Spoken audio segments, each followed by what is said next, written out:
Hello friends, income tax के cases की series में आज जो मैटर हम डिस्कस करेंगे वो रूल 46A पर है। रूल 46A बात करता है production of additional evidence before joint commissioner appeals and commissioner appeals. Rule 46A की जरूरत इसलिए पड़ती है जब कभी भी जो असेसमेंट की जाती है वो सेक्शन 144 के अंदर यदि कोई असेसमेंट की जाती है जो बेस्ट जजमेंट असेसमेंट होती है, जहां पर असेसी अपने डॉक्यूमेंट्स को सबमिट नहीं करता, या कई बार ऐसी परिस्थिति बनती है कि असेसी अपनी असेसमेंट के दौरान कोई डॉक्यूमेंट सबमिट नहीं कर पाता, या तो उसको कोई नोटिस रिसीव नहीं होता या उसके पास वो एविडेंस उस वक्त नहीं होता, तो असेसी के पास यह अधिकार होता है कि वो जब सीआईटी अपील के पास अपील में है तो वो रूल 46A के अंदर एक एप्लीकेशन लगा करके सीआईटी अपील से ये रिक्वेस्ट कर सकता है कि मेरे एडिशनल एविडेंसेस को एक्सेप्ट किया जाए। जब कभी भी एडिशनल एविडेंस सबमिट किए जाते हैं तो रूल 46A की मर्यादा यह है कि सीआईटी अपील ने असेसिंग ऑफिसर से रिमांड रिपोर्ट मांगनी होती है और उस रिमांड रिपोर्ट के आधार पर अपना फैसला देना होता है। प्रेजेंट केस में जो इशू था वो ये था कि रिमांड रिपोर्ट असेसिंग ऑफिसर से मांगने के बाद यदि सीआईटी अपील बिना रिमांड रिपोर्ट का वेट किए बिना यदि अपना ऑर्डर पास कर देता है तो ऐसी परिस्थिति में असेसी के पास क्या अधिकार रह जाता है, और ऐसी केस में वो मैटर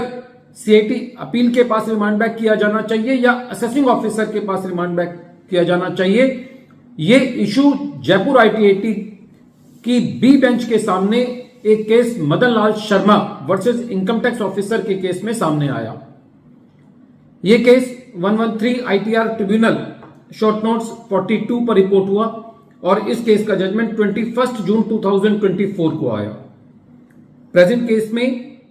असेसी अपने असेसमेंट के दौरान डॉक्यूमेंट्स नहीं दे पाया था, जिसके लिए असेसी ने रूल 46A का सहारा लेते हुए सीआईटी अपील के पास एडिशनल एविडेंसेस सबमिट किए। सीआईटी अपील साहब ने एओ को रिमांड रिपोर्ट के लिए लिखा, एओ ने असेसी से इंक्वायरी की और असेसी ने उन इंक्वायरीज का जवाब दे दिया, लेकिन सीआईटी अपील ने असेसिंग ऑफिसर से रिमांड रिपोर्ट आए बिना अपना ऑर्डर पास कर दिया, जिसके अंगेंस्ट असेसी ट्रिब्यूनल में गया। जब ये मैटर ट्रिब्यूनल में गया तो जयपुर आईटीएटी का यह कहना था कि रूल 46A की मर्यादा यह है कि यदि एक बार आपने असेसिंग ऑफिसर से रिमांड रिपोर्ट मांग ली और वो रिमांड रिपोर्ट आपके पास नहीं आ पा रही, तो आपने कोई ऐसा स्टेप नहीं लिया सीआईटी अपील ने कि उस रिमांड रिपोर्ट को जल्दी मंगाया जाए या उस रिमांड रिपोर्ट को एक्सपीडाइट किया जाए। ऐसी परिस्थिति के अंदर जो सीआईटी अपील की जिम्मेदारी थी कि वो एओ को लिखता और उससे रिमांड रिपोर्ट लेता, क्योंकि प्रेजेंट केस के अंदर असेसिंग ऑफिसर रिमांड रिपोर्ट पर एक्शन इनिशिएट कर चुका था, अपनी इंक्वायरीज को इनिशिएट कर चुका था और असेसी ने भी उन इंक्वायरीज का जवाब दिया था। तो यह प्रश्न था कि यह मैटर सीआईटी अपील के पास रिमांड बैक किया जाए या एओ के पास किया जाए। असेसी के लिए हमेशा यह बेनिफिट रहता है कि मैटर असेसिंग ऑफिसर के पास रिमांड बैक कर दिया जाए, क्योंकि यदि एक बार मैटर असेसिंग ऑफिसर के पास रिमांड बैक हो जाता है तो असेसी की डिमांड खत्म हो जाती है और फिर दोबारा वो डिमांड असेसिंग ऑफिसर के ऑर्डर पास करने पर दोबारा स्टार्ट होती है। तो यहां पर ट्रिब्यूनल ने यह कहा, क्योंकि यह रिमांड रिपोर्ट असेसिंग ऑफिसर ने देनी है और अब असेसी एओ से कोऑपरेट भी कर रहा है, तो ऐसी परिस्थिति में ट्रिब्यूनल ने इस मैटर को असेसिंग ऑफिसर के पास रिमांड बैक कर दिया और यह कहा कि जो भी असेसी अपने एविडेंसेस सबमिट कर रहा है उनके आधार पर असेसमेंट ऑर्डर पास किया जाना चाहिए। फ्रेंड्स, एक रिमांड रिपोर्ट एक ऐसी चीज है जिसकी वजह से जो सीआईटी अपील के पास मैटर हैं वो बहुत लंबे लंबे समय तक पेंडिंग पड़े रहते हैं। जब ये रिमांड रिपोर्ट मांगी जाती है तो असेसिंग ऑफिसर्स जो है वो बहुत स्लो हैं इन रिमांड रिपोर्ट को देने में, और जहां पर मैक्सिमम केसेस में ये देखा गया है कि जब भी रिमांड रिपोर्ट आती है तो वो कभी भी एसएससी के फेवर में आने के उसके बहुत कम चांसेस होते हैं। तो प्रैक्टिकली उस रिमांड रिपोर्ट की भी बहुत ज्यादा सिग्निफिकेंस नहीं होती। जब कानून में ये लिखा हुआ है कि सीआईटी अपील के पास को टर्मिनस पावर है असेसिंग ऑफिसर